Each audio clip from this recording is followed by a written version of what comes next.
کیا ہمارے ملک میں کبھی کوئی بڑی تبدیلی یا کوئی انقلاب آ سکتا ہے؟ مجھے اکثر اپنے دوستوں اور خیر خواہوں کی طرف سے یہ پیغام ملتا رہتا ہے کہ بھائی یہ تو سب ٹھیک ہے، آپ کی بات سن لی، چلو مان بھی لیتے ہیں، لیکن اس ملک میں کچھ ہوگا نہیں، یہ ملک سدھرے گا نہیں، پر نالا وہیں گرے گا۔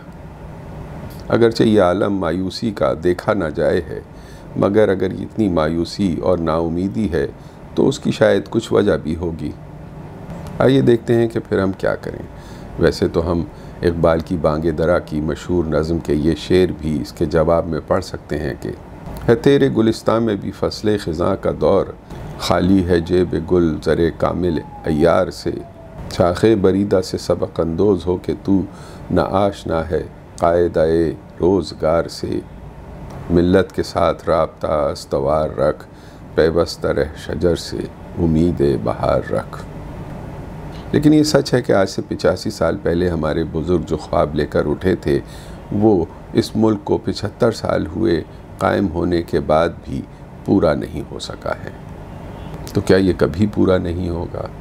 کیا ہمارے ملک میں کبھی کوئی بڑی تبدیلی نہیں آئے گی؟ تو اس کا فیصلہ ہم کیسے کریں؟ آئیے سب سے پہلے دیکھتے ہیں کہ ایسی کوئی تبدیلی ہمارے جیسے کسی ملک میں کبھی آئی ہے یا نہیں، اور اگر آئی ہے تو پھر ہمارے ملک میں کیوں نہیں آ سکتی؟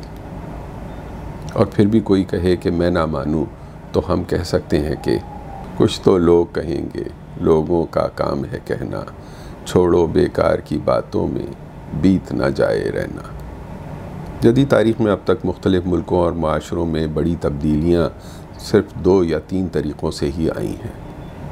ایک وہ جیسے روس اور چین میں انقلاب آئے تھے جن میں ہتھیاروں اور باقاعدہ منظم فوج کی طاقت کے ذریعے حکمران طبقے کا تختہ الٹ دیا گیا تھا اور ایک بالکل نئی ریاست اور ایک نیا نظام قائم ہوا تھا۔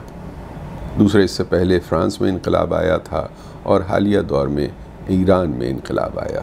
ان میں روس اور چین کی طرح کوئی انقلابی جنگ تو نہیں ہوئی، لیکن سڑکوں پر عوامی طاقت کے ساتھ بغاوت کے خلاف ریاست نے تشدد اور وائلنس کا بڑے پیمانے پر استعمال کیا، جس کے نتیجے میں ان کا تختہ الٹ گیا اور پرانے حکمران یا فرار ہو گئے یا قتل کر دیے گئے۔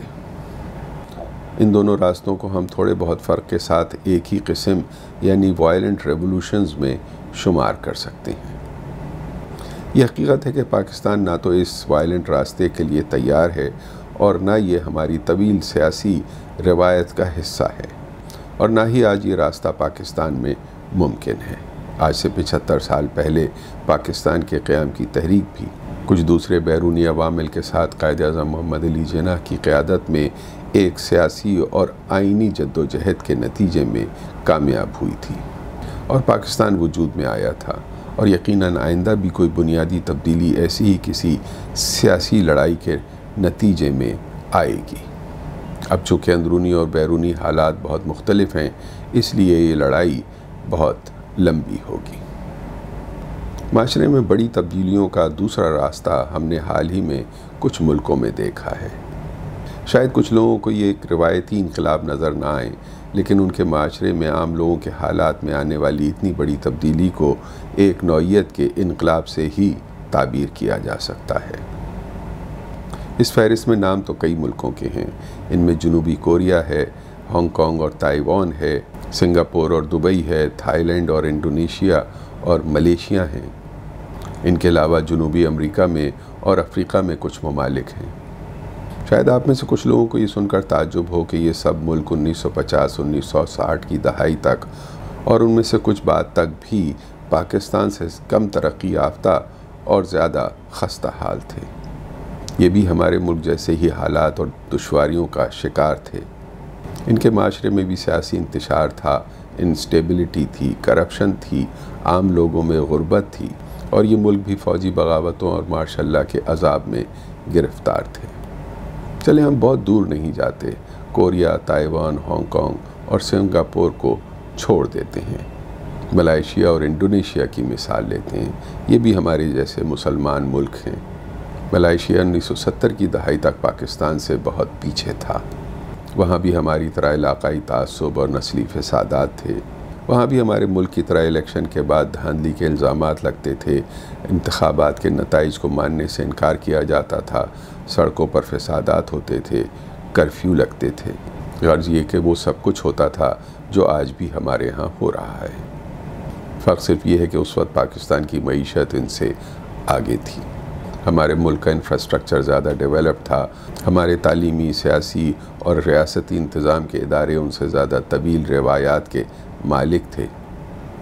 پاکستان کے سائنس اور ٹیکنالوجی کے پی ایچ ڈی ایکسپرٹ ان ملکوں کو عالمی اداروں کی طرف سے بھیجے جاتے تھے کہ وہ انہیں بتائیں کہ صنعتیں کیسے لگتی ہیں۔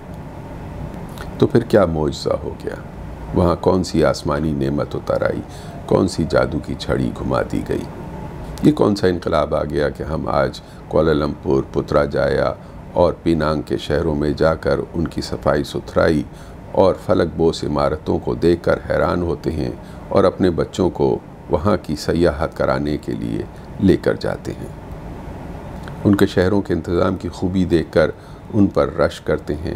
آج ہمارے ملک کے نوجوان ان کے تعلیمی اداروں میں تعلیم حاصل کرنے کے لیے جوگ در جوگ ان کے سن وے سٹی میں جاتے ہیں۔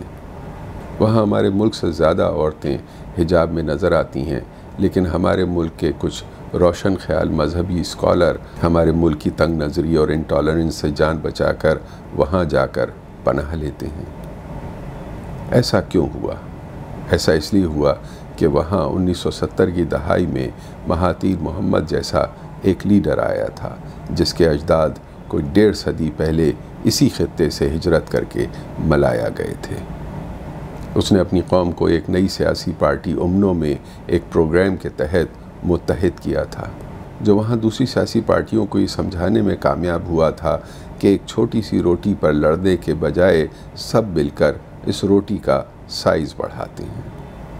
اس نے اپنے معاشرے میں ایک گرینڈ نیشنل کنسنسس قائم کیا تھا کہ ملائیشیا میں 3 بڑے نسلی گروہ یعنی بھومی پترا ملیز، چائنیز اور انڈینز مستقل آپس میں لڑنے کے بجائے مل کر ملک کو تعمیر کریں، جس میں ہر ایک کا حصہ میوچول ٹرسٹ اور رسپیکٹ کی بنیاد پر طے ہو۔ ہر ایک کی اپنی اسٹرینتھ کو ملک کی تعمیر اور تجارت کی ترقی کے لیے استعمال کیا جائے تو اس سے پورے ملک کے سرمایہ داروں، تاجروں اور صنعت کاروں کو بھی اور ملک کے عام لوگوں، مزدوروں اور کسانوں کو بھی فائدہ ہوگا اور ملک ترقی کرے گا اور خوشحال ہوگا۔ اور یہ جادو سر چڑھ کر بولا۔ 20-25 سالوں میں ملائیشیا اور پیٹروناس ٹاور آسمان سے باتیں کر رہے تھے۔ ہمارے جیسے لوگ جو وہاں جا رہے تھے ان کی آنکھیں خیرہ ہو رہی تھیں۔ میں جب پہلی مرتبہ 1990 کی دہائی میں کوالالمپور گیا تھا تو مجھے اپنے بچپن کا کراچی یاد آیا اور میں یہ سوچ کر آبدیدہ ہو گیا تھا کہ اس گمنام شہر میں 25 سال پہلے میرے ایک ماموں اور میرے ایک عزیز دوست کے والد United Nations Industrial Development Organization کے ایکسپرٹ کی حیثیت سے انہیں یہ بتانے آئے تھے کہ زراعت سے صنعتیں کیسے قائم کی جا سکتی ہیں۔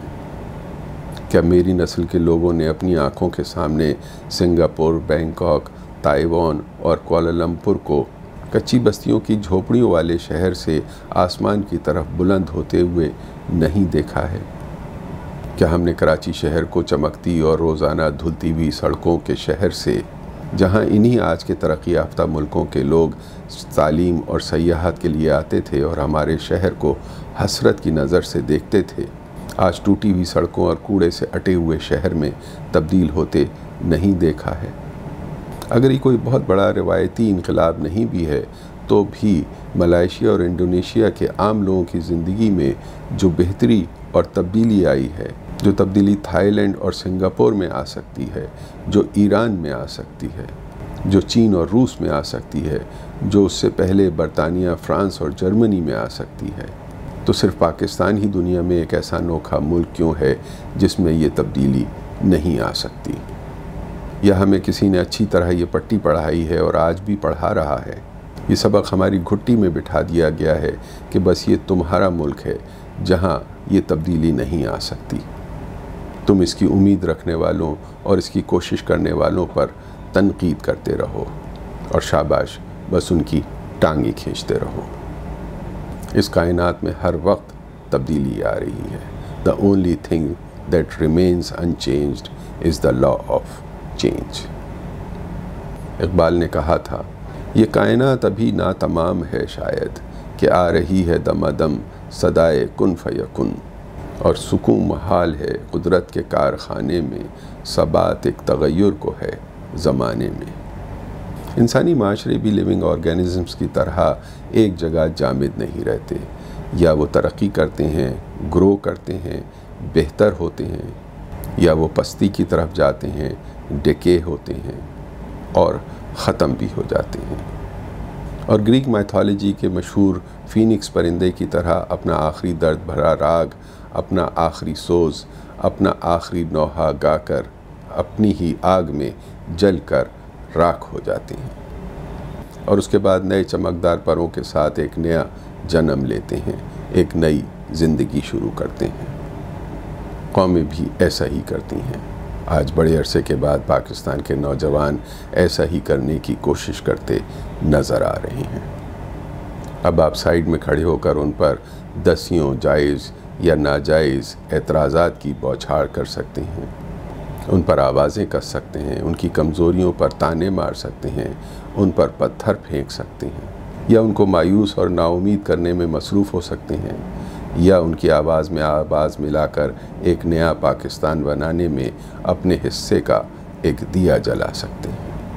یہ فیصلہ آپ کا ہے، کیونکہ کچھ تو لوگ کہیں گے، لوگوں کا کام ہے کہنا، ہمیں بس یہ دیکھنا ہے کہ اس میں کہیں بیت نہ جائے رہنا۔